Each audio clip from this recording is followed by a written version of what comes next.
Hello Windows ফোনের অস্থির এবং চরম ডেভেলপাররা, আশা করছি সবাই ভালো আছেন।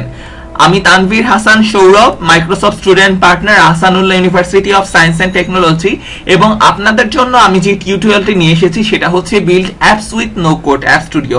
এটা হচ্ছে আসলে অনেকগুলো টিউটোরিয়াল সিরিজের একটা সমন্বয়ে গঠিত টিউটোরিয়াল, এবং এটা হচ্ছে আমাদের আজকে প্রথম পার্ট, প্রেজেন্টেশন। সো আমরা আজকে দেখবো যে অ্যাপ স্টুডিওটা আসলে কি, হোয়াট ইজ অ্যাপ স্টুডিও।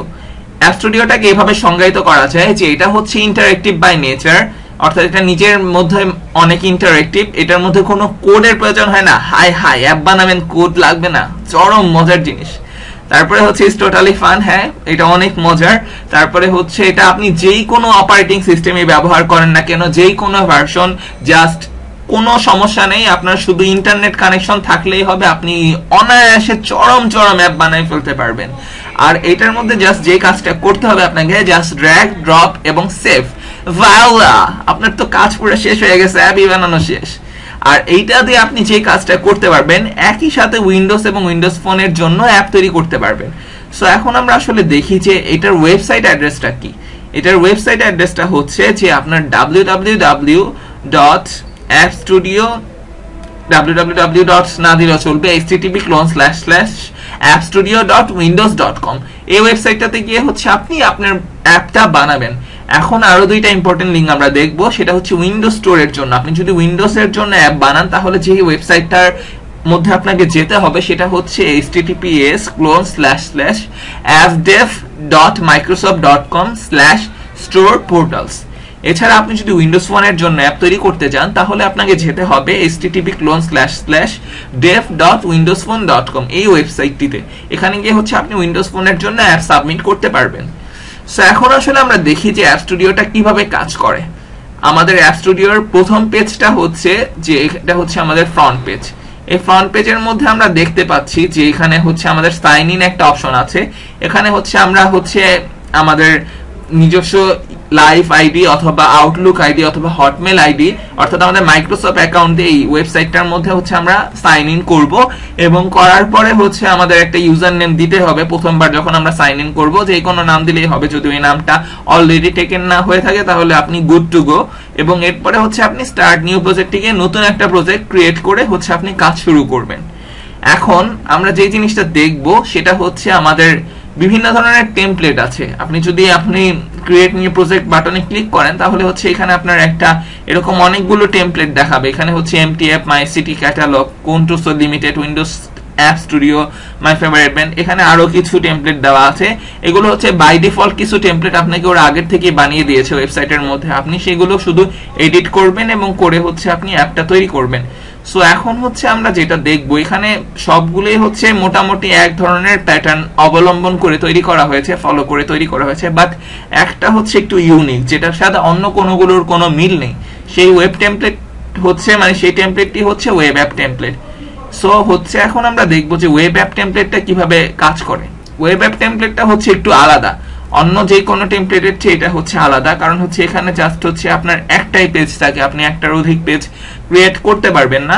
এবং এখানে হচ্ছে অ্যাপের নামটা দিতে হয়, এবং এখানে হচ্ছে আইকন দিতে হয়, এবং এই কন্টেন্টের মধ্যে যেখানে বেস ইউআরআইটা আছে, বেস ইউআরআই এর মধ্যে হচ্ছে আপনি যে ওয়েবসাইটটাকে আপনার ফোনের মধ্যে লোড করতে চান সেটাই হচ্ছে সেই ওয়েবসাইটের অ্যাড্রেসটা দিতে হবে।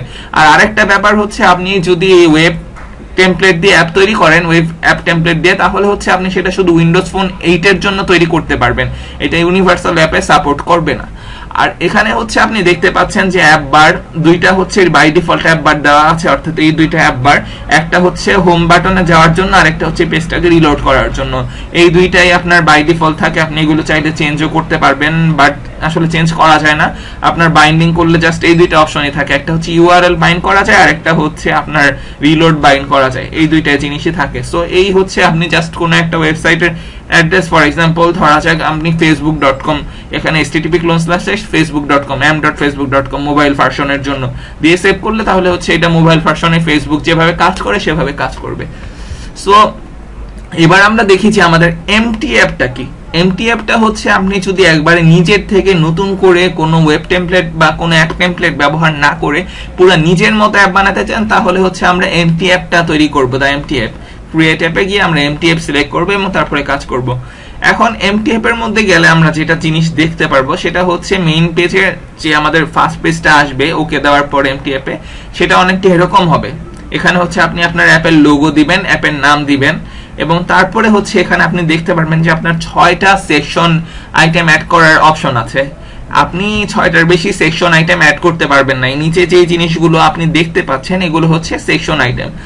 কিন্তু মজার ব্যাপার হচ্ছে যে আপনি এটা একটু পরে বলি, আপনি এখানে হচ্ছে আপনার প্রজেক্ট যখন কাজ শেষ হয়ে যাবে তখন ফিনিশ বাটনে ক্লিক করবেন, তাহলে আপনার প্রজেক্টটা হচ্ছে জেনারেট করতে পারবেন। আপনি এর আগে যে কাজটি করবেন সেটা হচ্ছে সেভ করে নিতে হবে আপনার প্রত্যেক স্টেপে প্রজেক্টটা। আর এখানে হচ্ছে আপনি উইন্ডোজ ফোনে দেখলে কি ধরনের প্রিভিউ দেখতে পারবেন সেটা দেখা যাবে। এই বাটনটা ক্লিক করলে আপনার উইন্ডোজ ডেস্কটপ অথবা সারফেসে যে এইরকম একটা প্রিভিউ দেখা যাবে উইন্ডোজ 8.1 এর জন্য, সেইটা আপনি দেখতে পারবেন এই উইন্ডোজ প্রিভিউ অপশনটাতে যদি আপনি ক্লিক করেন। এবং লাস্টে যেটা হচ্ছে এখানে হচ্ছে এই ডিফারেন্ট সেকশনগুলো আর কি আছে, RSS, HTML, YouTube, Flickr, Bing, Facebook, Instagram, menu, collection.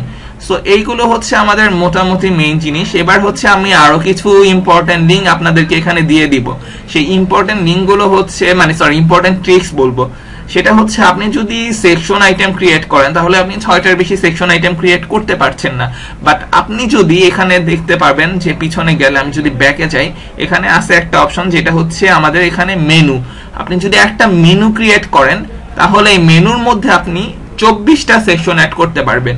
অর্থাৎ আপনি যদি 6টা মেনু আইটেম ক্রিয়েট করেন তাহলে 24টা করে মোট 144টা সেকশন আপনি আবার আলাদাভাবে ক্রিয়েট করতে পারবেন। সো আপনার আসলে 6টা সেকশনের যে সীমাবদ্ধতা সেটা আর থাকতেছে না। সো আপনি চরম কাজ করতে পারবেন এবং অনেক বেশি কাজ করতে পারবেন। সো আপনার এটা নিয়ে কোনো দুশ্চিন্তা করতে হবে না, হায় আমি 6টার বেশি পারবো না, আমার দিয়ে তো কিছু হবে না। সব পারবেন, আপনি সব পারবেন, আপনি উস্তাদ। সো এই হচ্ছে আমাদের মূল জিনিস। আর আপনি যদি স্টোরের জন্য রেজিস্ট্রেশন এবং অ্যাপ সাবমিট করতে চান তাহলে আপনি এই ওয়েবসাইটটা যেতে পারেন। এখানে 2টা ভিডিও টিউটোরিয়াল রয়েছে, OneDrive মানে 1drv.ms/1h capital R capital Z capital X 5 capital K।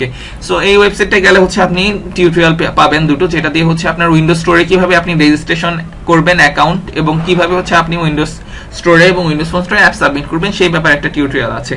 So আপনার যদি কোনো প্রশ্ন থাকে তাহলে অবশ্যই আপনি feel free any time anywhere আপনি এই ইমেল অ্যাড্রেসে আমাকে ইমেল করতে পারেন, অথবা যদি আপনি চান যে ফেসবুকে আমার সাথে কন্ট্যাক্ট করবেন তাহলে সেটা করতে পারবেন।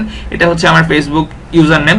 সো এটা দিয়ে হচ্ছে আপনি আমার সাথে কন্ট্যাক্ট করতে পারবেন। সো আশা করছি এই ফার্স্টের সেশনটা আপনাদের বুঝতে কোনো সমস্যা হয়নি।